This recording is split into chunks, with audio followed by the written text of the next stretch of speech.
So welcome. One of my marriage mentors usually likes to, at this point, at the beginning, welcome both those that are here voluntarily, as well as those that are here involuntarily, which we saw a little bit of earlier. I can't imagine more of an awkward place for most men. Not only are you here for a marriage talk, you're also in a bridal store. And the only way this could get more awkward is if I actually take one of those dresses and have you hold it while I continue the rest of this talk. Really step it up, just fully embrace the awkwardness that is. Plus, you don't even get the ocean view. They reserved that for me. And so you just get the wedding dresses. But welcome. We're going to have some fun here this afternoon and kind of go through this. When he says quiz, that sounds a little... I don't know, kind of put you a little unease. Not only are you here for marriage talk in a bridal store, but now there's going to be a quiz on top of it. I like to call it an interactive, participatory segment, not just a quiz. It'll be kind of some engagement along the way. And since we don't have the PowerPoint, Kevin, the owner, said that he would come up and act out my visual aids when necessary, so that's great. I'll give you the cue, and I need the miming to begin. And I'm actually married to Debbie, who's right back there. I brought a visual aid right there. That's one. It's my best friend with benefits. You know what I mean, and I think you do. Because we have 2 kids, and it's the benefit side. Also the cost side. But we have 2 kids.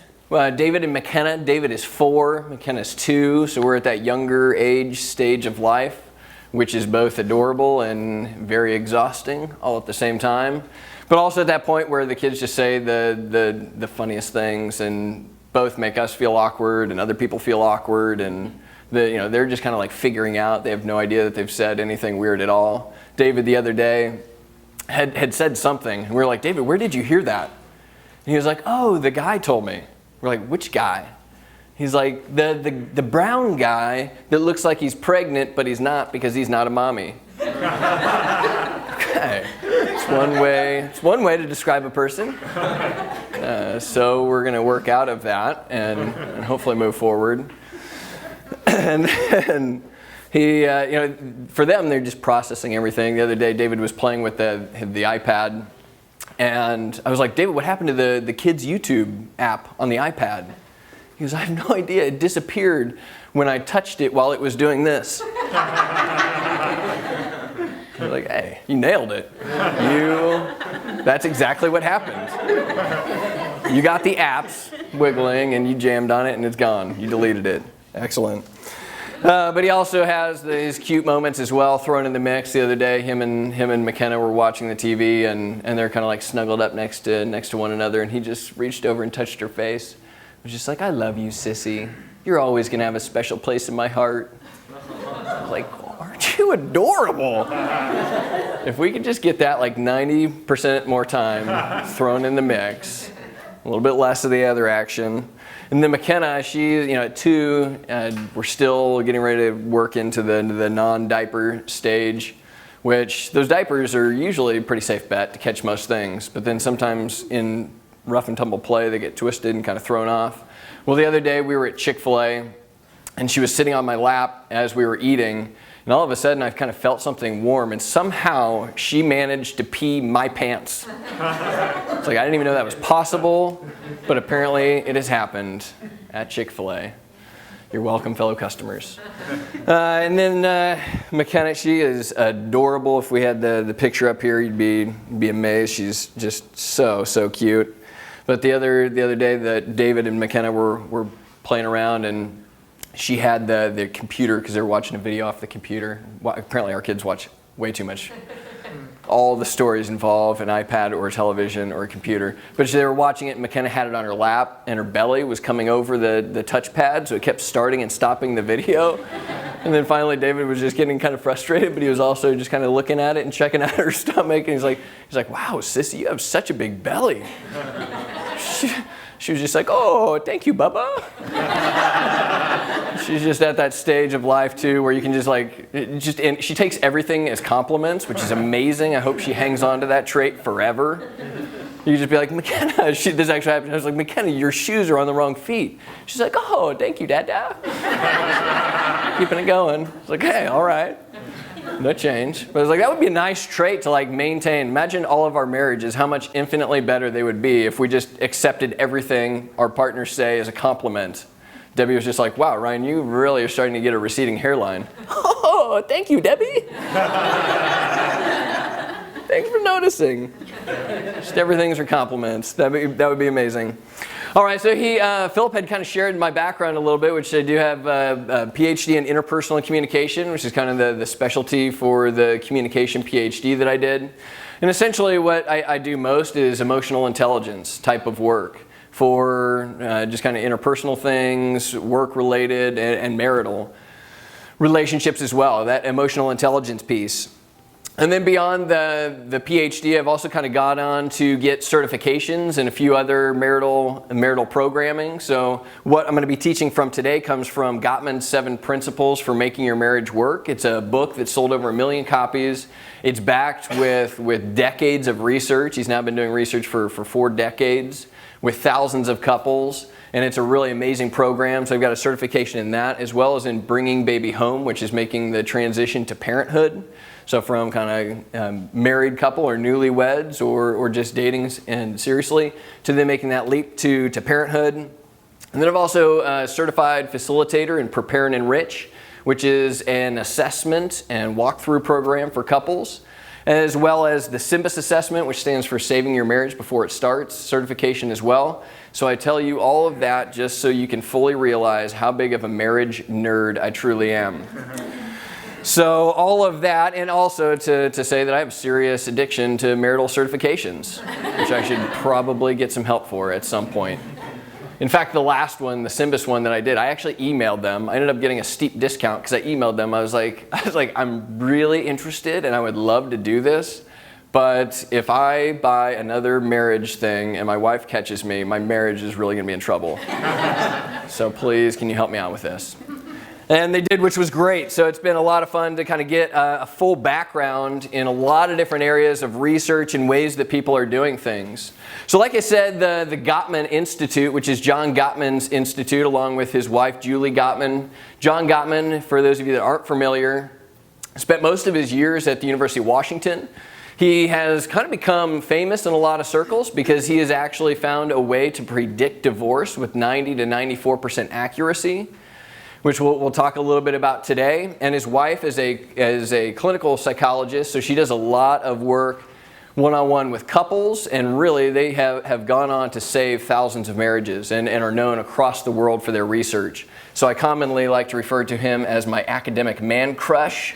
I spend way too much time involved with his reading and his work, but it's fantastic. So with this whole predicting divorce, they actually they do oral history interviews, as they call them, with couples, and then they have the couple engage in a 20-minute conflict conversation that's recorded, coded, and with the combination of the information that they pick up in the oral history interview and the watching and coding the 20-minute conflict conversation, they can predict with divorce 90 to 94% accuracy. And that's actually what Celebrate Forever brought me here to do today. So if I could just get some couple volunteers, I will predict. Well, I'm just kidding. That would only add further to the awkwardness. That is. We're here to celebrate forever. For you and you. And that's we're really here to help do some preventative work. To really give you all something tangible to work from and go off of. And actually, since we don't have the PowerPoints, I do have some handouts that, yeah, perfect, thank you, that will help along the way as we go through and jump into it. Really what we're going to be focusing on is what John Gottman calls the 4 horsemen of the apocalypse. So that includes, and these are the 4 kind of key predictors of divorce. He calls the 4 horsemen of the apocalypse. You've got the little visual aid on the back side with the image of this. So you got criticism, defensiveness, contempt, and stonewalling. So that is kind of the bad news, is that that there's these 4 key predictors of criticism, defensiveness, contempt, and stonewalling.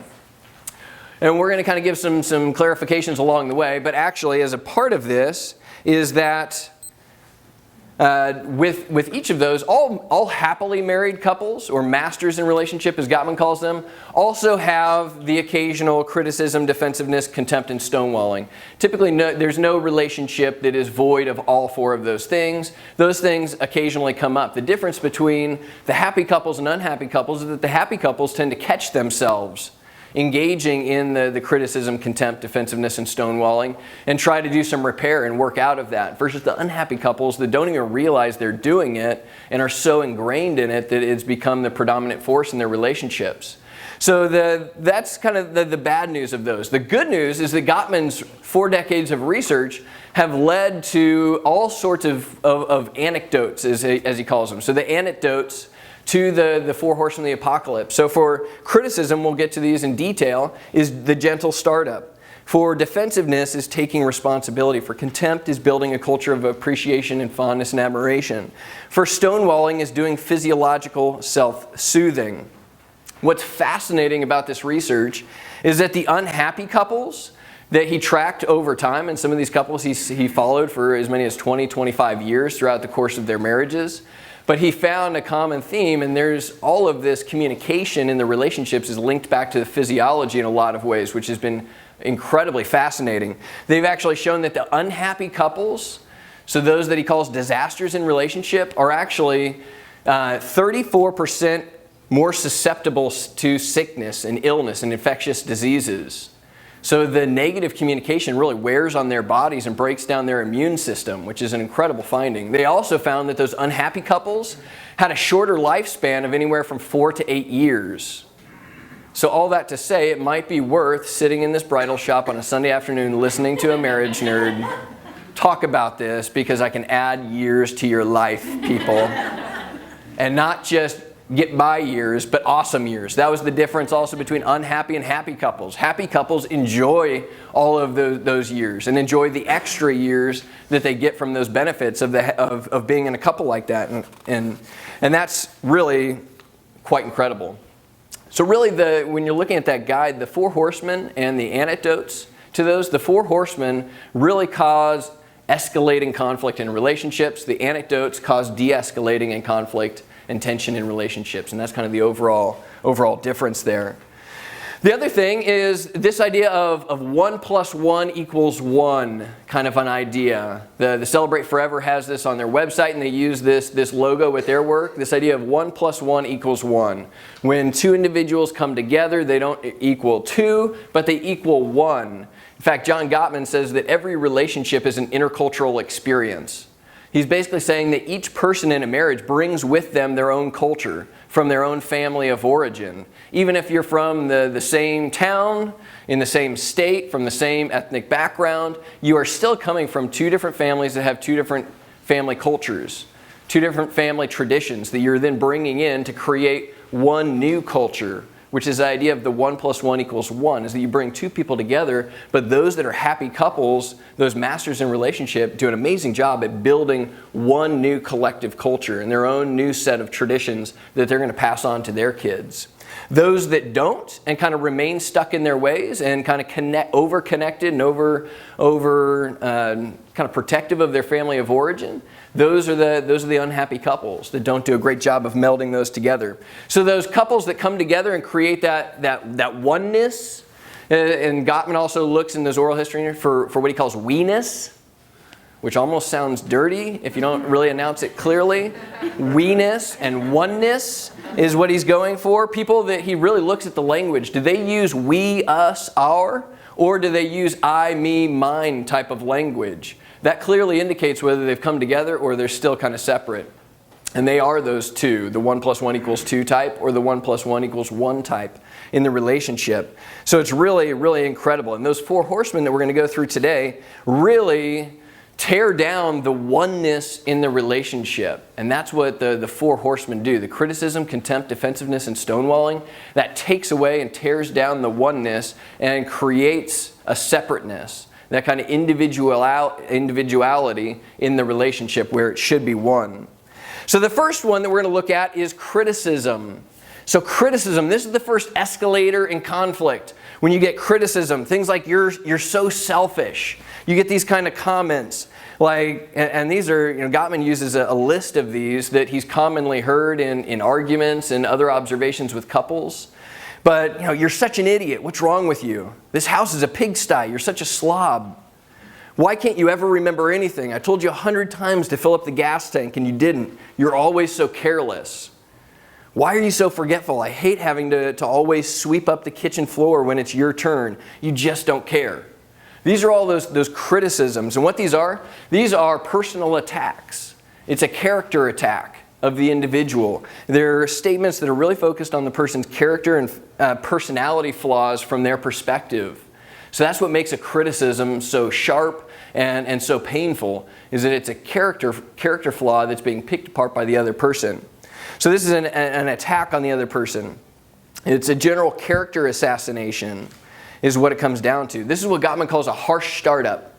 So here one person has kind of an issue they want to bring up with the other person, and they have this harsh startup that begins with a criticism. So when you look at the startup of those conflict conversations, it's really telling. In fact, Gottman got to the point through his research where he could just watch the first 3 minutes of the video of the 20-minute conflict conversation, and he could predict with 96% accuracy how that 20-minute conflict conversation would end, being productive or unproductive based upon the first 3 minutes of how it started. And then even just from that first 3 minutes, they could predict divorce within 6 years' time with 91% accuracy. So it's really incredible in terms of that startup being so important.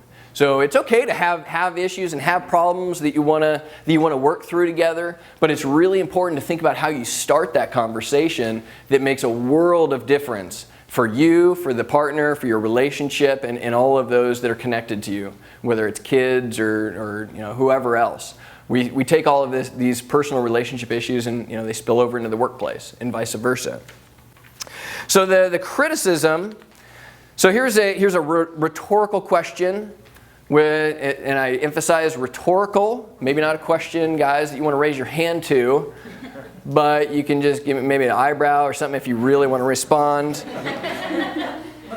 But how many of you would desire less criticism or what a lot of people call it nagging or just fewer harsh startups in your relationship? Again, no need to answer.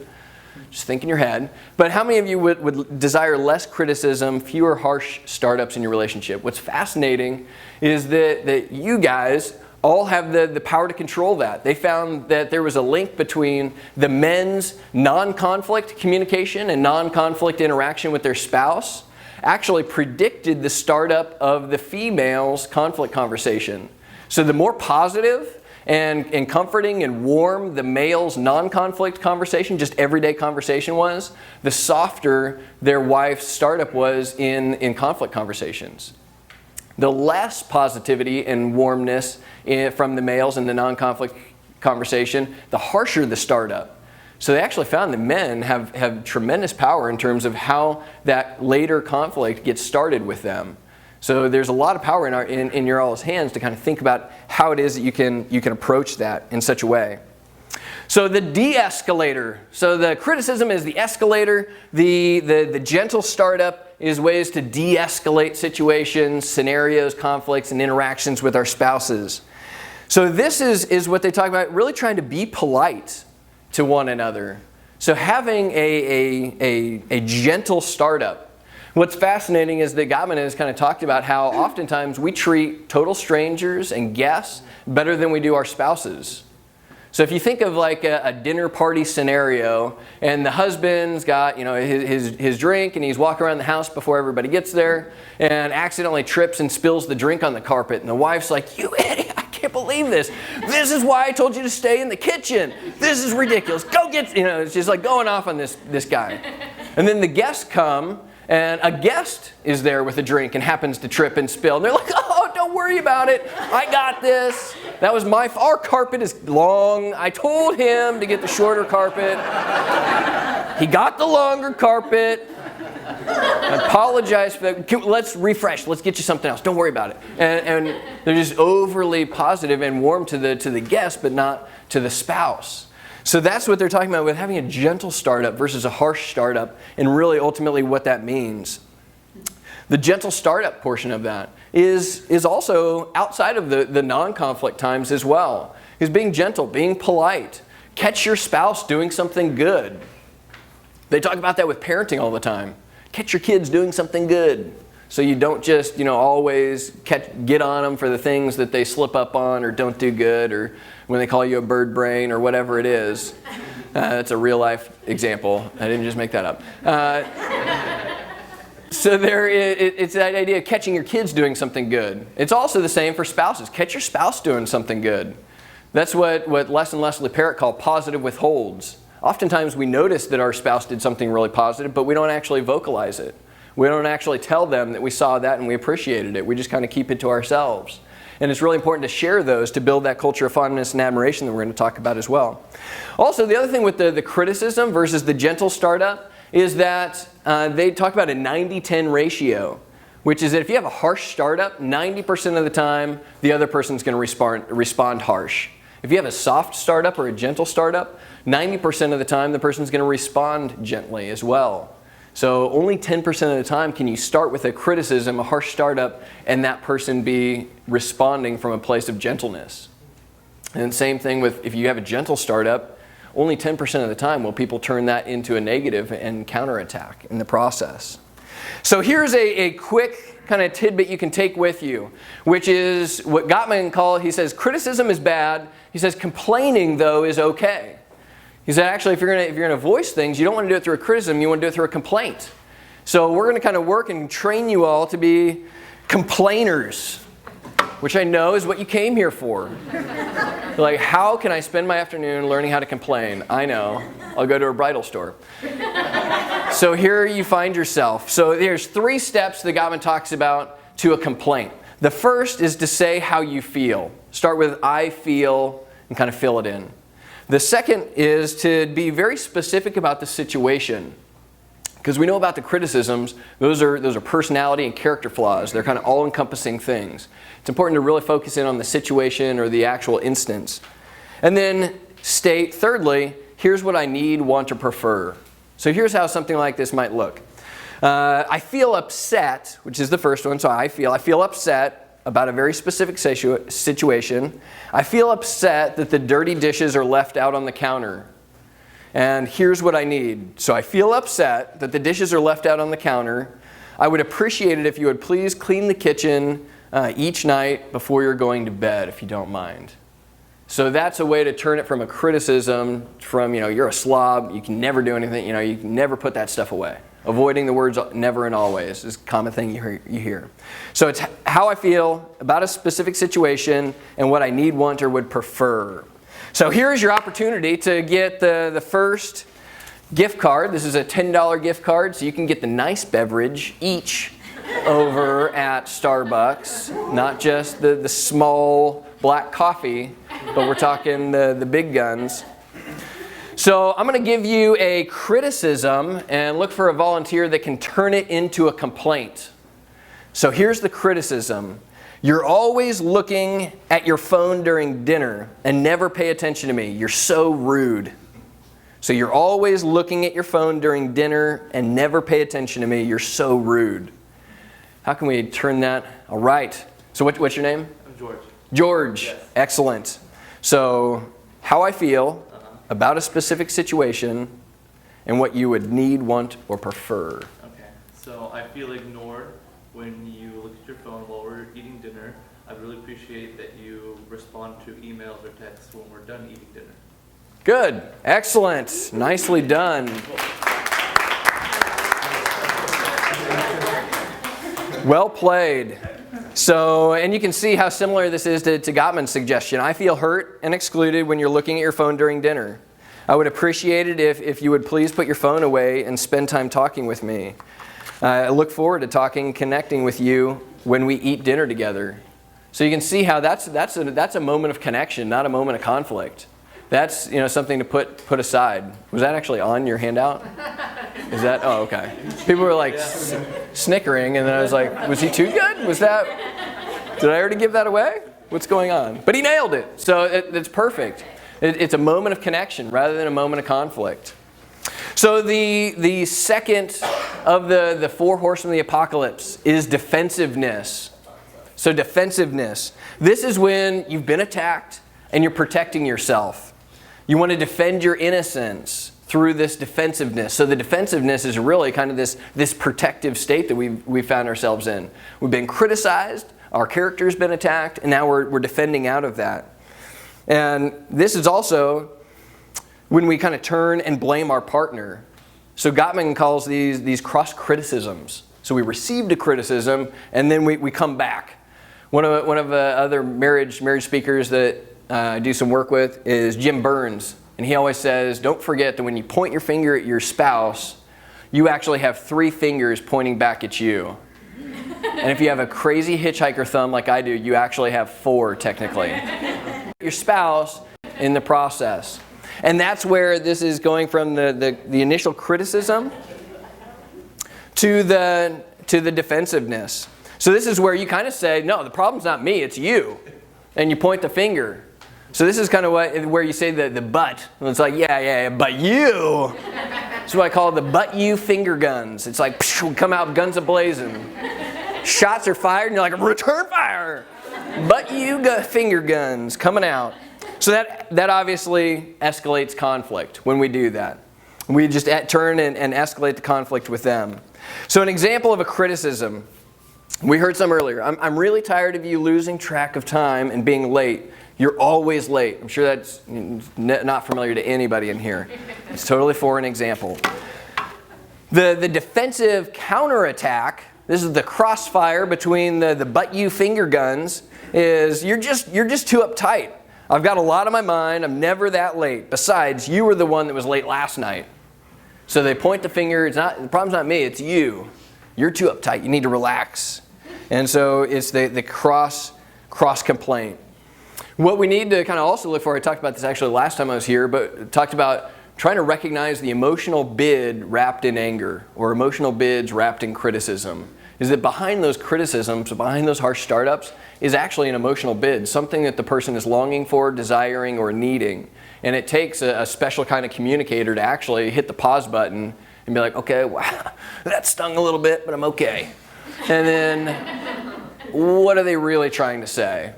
And then kind of moving forward. And that's the 10% that responds to a criticism with a gentle reply and question.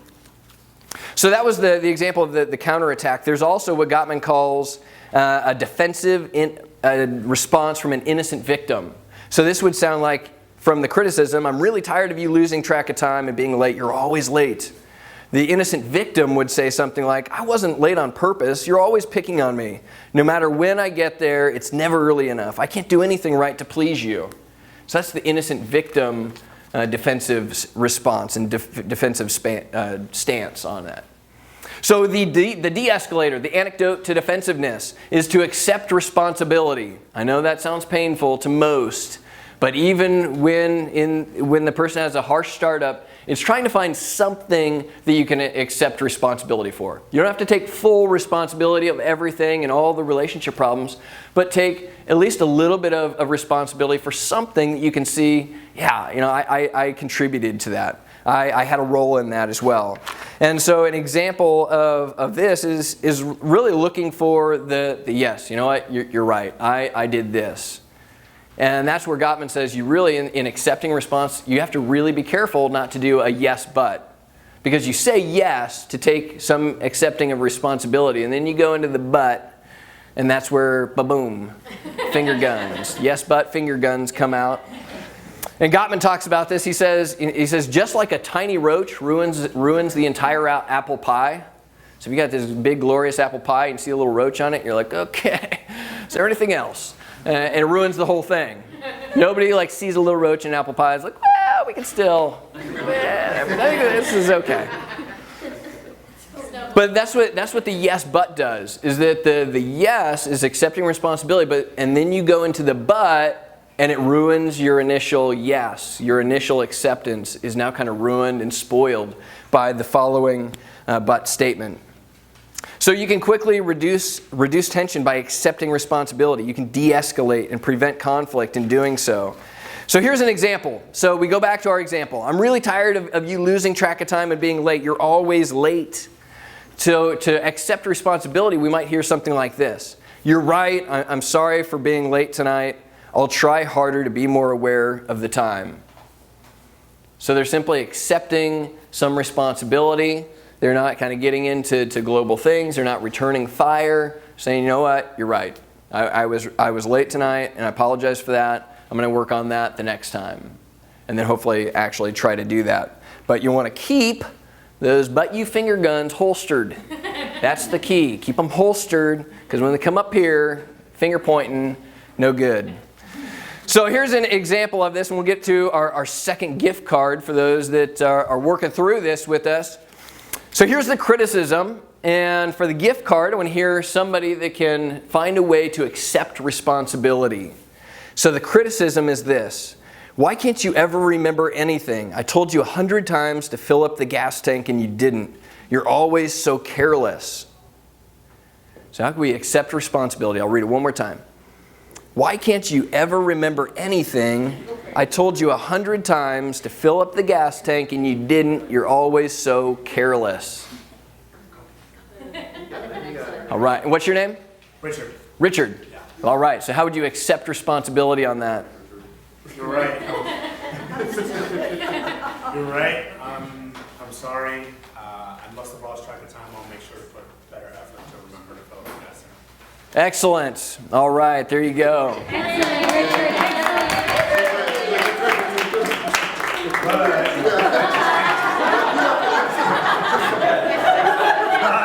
Get back.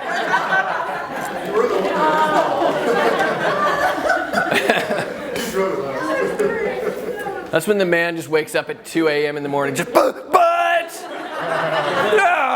What did I do? What did I acknowledge earlier? That must have been a mistake. I feel like something is unresolved. I can't get any sleep. All right. So that is the second anecdote. So you've got the criticism and the gentle startup. You've got the defensiveness, accepting responsibility. The third one is contempt.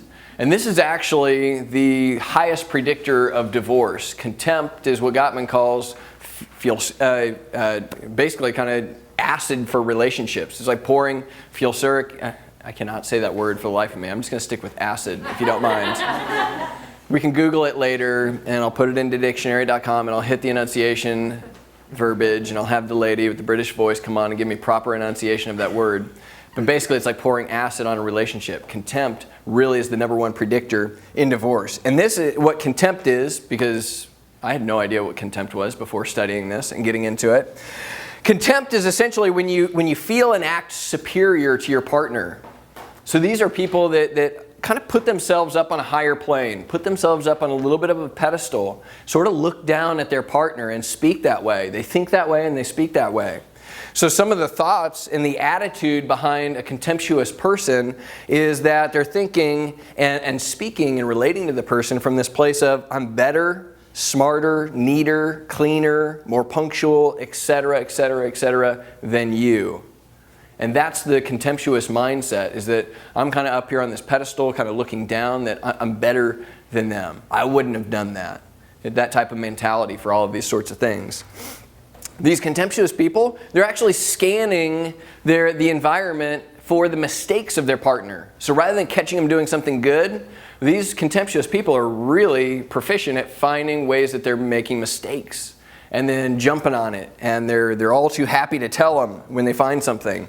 So examples of contempt is through sarcasm, cynicism, name-calling, eye-rolling, mockery, hostile humor. All of those are forms of contempt. So rolling of the eyes. And again, not that you do this occasionally and your relationship is doomed or anything. These are just overly prevalent because all relationships, I'm sure everybody has rolled their eyes at some point in the course of their relationship. So if you roll your eyes once, that doesn't mean that your relationship is doomed. Be like, oh my gosh, he just rolled his eyes. Actually, he rolled them on the way here. I made a comment, he rolled his eyes. Should we just pack up and leave right now? No. So occasionally, all of these things work their way into relationships. The criticism, defensiveness, contempt, and so on. At some point, those are in all relationships, happy or unhappy. It's really when they become overbearing and all-inclusive and repetitive. And that's where we see a lot of trouble. Over the course of 40 years, that first marriages end in divorce roughly between 40 and 50%. Second marriages end in divorce 60%. And third marriages end in divorce 70% of the time. So these people are going from one marriage to another thinking, well, it was their fault. I'm obviously totally fine. On to the next person. And then it doesn't work out there and on to the next person. In fact, there was somebody that was doing some talking to this woman after a marriage talk, and she had 5 divorces. And he said, I hate to say this, but you know what the one common denominator is between all those failed marriages is? The guy. It's you. It's you. The one common denominator is you. So that is certainly part of it to kind of keep in mind, is that we all have things that we can change. It starts with us. So with contempt, the antidote to contempt, the de-escalator in this situation is building a culture of appreciation, building a culture of fondness and admiration, really trying to upkeep that positivity in the relationship. Because what happens here is when you feel valued and appreciated, you have access to all sorts of positive feelings. When things go awry, you tend to rely upon these positive feelings. You've got that access in the emotional bank account, so to speak. So in order to build a culture of appreciation, it's trying to express those. Don't have those positive withholds, but actually express the positivity. So an example of these, expressing appreciation. I appreciate your warm, welcoming hugs when I come home from work each day. Expressing thanks. Thank you for all you do for the kids. They're lucky to have you as their parents. Which, going back to the contemptuous person, a contemptuous person would say, you know, you're lucky you have me for all that I do for the kids, and they're lucky to have me as a parent. So it's basically like the mindset of a contemptuous person versus an appreciative person that's looking to find the positives in their relationship. Expressing fondness and admiration. I'm so proud to have you as my best friend with benefits. Cha-ching! Last night at the dinner party, your enthusiasm was contagious. Now, that's one that really fits my wife very, very well. So what happens is that when we feel valued and appreciated, we're all the less likely to act on contemptuously when we have a difference of opinions, when we build that up, and we have a moment of appreciation. So here is another opportunity for a Starbucks gift card for people that are willing to turn to their partner and express a genuine thought of appreciation, fondness, or admiration. Again, this is sometimes a skill that needs to be honed and worked on. Sometimes people have wonderful thoughts, but they don't come out all that well. And they're just like, you're super duper. I appreciate your hip to waist ratio. And it's like, it could use a little bit of work. So the appreciation is really about being specific, finding something specific, not just general appreciation, but what's something specific. All right. I have so many things about my And what's your name? My name is Cassandra. Cassandra. And? Tim. Cassandra and Tim. All right. Every morning when I wake up way before. But when I wake up and once you get up, I love getting that first hug in the morning from you. It makes my day. Oh, excellent. There you go. Well played. Excellent. So those are all those little moments, because those things are wonderful, and you can feel that way without actually expressing it. So we can get that hug and we can be like, wow, you know, that felt good in our mind. We really appreciate that, but we don't actually vocalize it and share that with the other person. And a lot of this, depending upon the family of origin that you came from, some of you probably came from families that were very vocal with their affection and appreciation and paid each other compliments. And some of you may have come from homes where that wasn't done at all. And you came from a home that was probably had more criticism and defensiveness than some of these 4 horsemen. And so now being appreciative and vocalizing that and sharing that out loud can be kind of difficult. So if you have trouble, vocalizing it, saying it out loud, write it on a note. leave a little sticky note on the mirror, or my wife and I have this little picture frame in our kitchen with a dry erase marker, and in the picture it says, "I love you because," and then, occasionally we'll pick up the black erase marker and write something on there. So if you have trouble actually putting it into words, don't let that keep you back. Find another way to do that, even if it's sending them a text message or an email or whatever it is. But put those positivity, put it out there in the relationship. Don't hold it within. All right, so the fourth of the four horsemen, which is stonewalling. So this is another escalator in relationships, is the stonewalling. This also can be a bit difficult to kind of wrap your mind around of what this looks like. But this essentially is when they really named this because of the look and the posture of the person. In these 20-minute conflict conversations, or when they observed these couples over the years, one person would be kind of criticizing, engaging in the conflict, and the other person would just be kind of like turned away and arms crossed, just kind of tuning them out. So they were physically there, but they were emotionally absent. They were physically present, but emotionally absent. They didn't engage. And really the thought behind this is that their heart is racing, and they're basically feeling like they're afraid to say anything out of the fear of making things worse. So they're kind of just sitting there like, I better not say anything. I just need to bite my tongue, or it's just going to make it worse. And they're just kind of riding out their time until the person burns themselves out, and then they get to leave and go on their merry way. Although it's probably not that merry at this point. But they're just trying to ride it out, and they're stonewalling, and they're avoiding the situation in all. So they're turning away. This is kind of the typical demand, withdraw, negative spiral. Is that one person demands, the other withdraws. The more that the person withdraws, the more the person feels like they have to demand. And it's this negative cycle that gets run out of control. And so that's where it's important to really, if you find yourself in that moment of stonewalling, to really find a way to snap out of that. Because in that moment, we're getting stressed out. And when we get stressed out, our brains release two chemicals in particular, which is cortisol and adrenaline, the two stress hormones. And so what that does is it gives us kind of tunnel vision. They've noticed that when people do this, they lose all ability to have a sense of humor, they lose creative thinking, they lose their problem-solving abilities, they lose all of the logic and reasoning goes out the window when they're stonewalling, because they're physiologically flooding. So even though the person looks kind of calm and cool and is just kind of like staring off, really inside their blood is boiling. And they're really worked up internally, even though they're not showing it outwardly. And so that's how they went into this. And actually they showed the tapes to the stonewallers, which, by the way, 85% of the stonewallers are men. So this is predominantly men in most cases, 85% being men.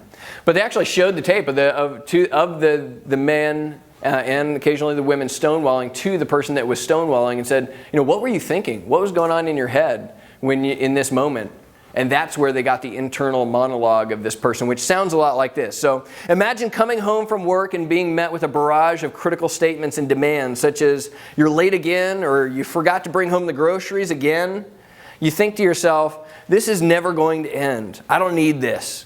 If I tell her what I think, she'll really explode. It's not worth it. If I say anything, it will just make it worse. Just keep your mouth shut. And so that's the internal dialogue of the stonewaller in the process. So how we de-escalate this situation. So instead, when we're feeling that way and we notice we're starting to stonewall or starting to shut down, and we're starting to get that increased heart rate and blood pressure, we actually need to self-soothe. Gottman talks about needing to take a 20-minute break. 20 to 30 minutes, in particular that much, because it takes 20 minutes. Once your heart rate is over 100 beats per minute, it actually takes a full 20 minutes for your body to actually come down out of that and return to a baseline levels.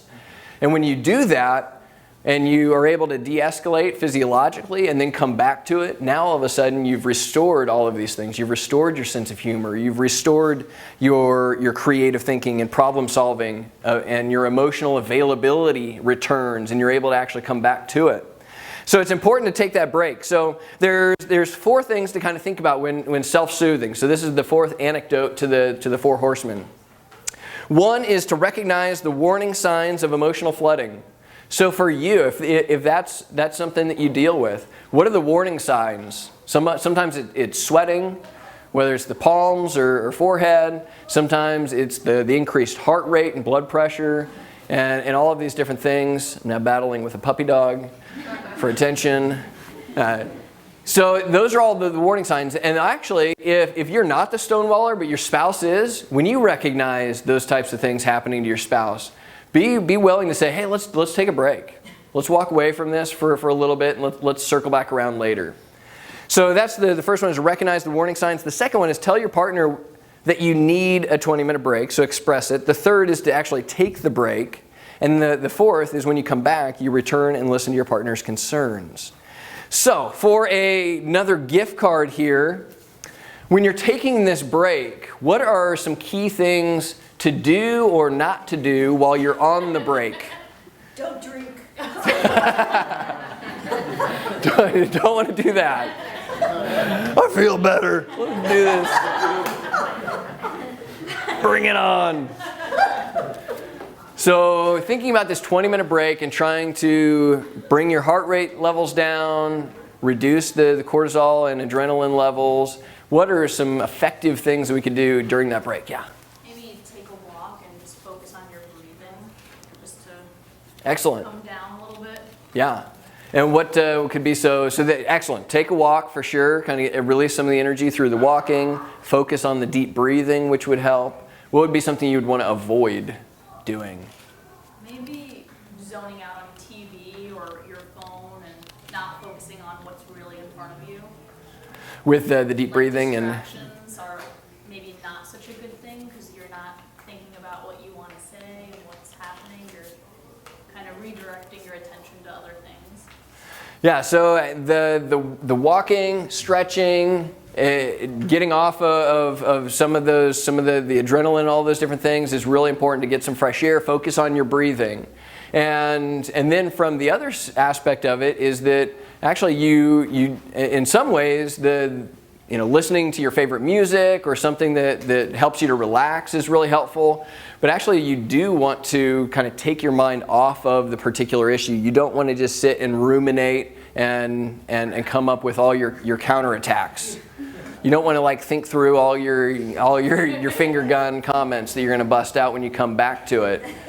So you do want to kind of decompress, take your mind out, listen to some relaxing music, maybe lay off the heavy metal during that time would be a wise suggestion. But yeah. I think the other thing too is understanding when you as a stonewaller can be in that mood. Yeah. Because I don't know for anybody else, but you know when you feel that you're just, even if you said, here's a $1,000 gift card, you can go shopping wherever you want. You're Yeah. just in that mood. You actually have to identify with yourself that Yeah. you have to get out of the funk. Yeah. So whether it's to take a walk, to not think about anything, I think the huge thing is you as if you're the stonewaller. Yeah. Then you know how you're feeling it. Yeah. You have to address it. Yeah. Yeah, to kind of tap into that and then move forward. Hopefully that works to kind of decompress and then come back to it. So essentially those are, and I kind of gave you some notes in the handouts there to kind of take away from it. But the 4 horsemen, the criticism, defensiveness, contempt, and stonewalling, and the 4 anecdotes that Gottman has given us in using the gentle startup, accepting responsibility, building a culture of fondness and admiration, even throwing in the how to be a complainer part of all of those experiences and interactions, and then the physiological self-soothing as a part of this. So hopefully in doing this and knowing kind of the anecdote approach to this is that we can keep those 4 horsemen from tearing down the oneness in the relationship. Coming back to that idea of having this couple that gets married and it's 1 + 1 = 1. They have this oneness. They've built together kind of this new culture, this new family dynamic. They really have kind of come together as one, and we're trying to keep that and maintain that, and the 4 horsemen want to tear it down and create division. So really building up a culture of we, us, our, rather than I, me, and mine, and avoiding some of these criticism and other ways that we tear each other down, and instead build each other up, catch each other doing things good, doing things right, and building that in the process. And actually, I think they have some of the Gottman materials here. So if you're interested in reading the book is actually, even though it's based on a lot of research, it's written very, very accessibly for couples. There's tons of great exercises and activities, which is amazing. The reason it's sold over 1 million copies, that's not to academics. They're selling those to couples. And what's interesting is that they do, John and Julie Gottman, they do a 2-day intensive workshop. And then they do couples therapy after with these couples. And they set up an experiment. They wanted to see the effectiveness of the workshop and the therapy. And so they set up a control group that didn't do the retreat, didn't do the therapy afterwards. All they did was read the book. And they thought that was going to be the control group that kind of like got nothing. But they actually found that even the couples that just read and went through the book actually had a boost in their relationship, and saw that from the research. So it's amazing materials to really engage with. And hopefully these are some things to help you build up your relationships, safeguard your relationships, add some years to your life, and really productive, enjoyable, fun ones with your spouse in the process. So thank you so much for hanging in and going through that.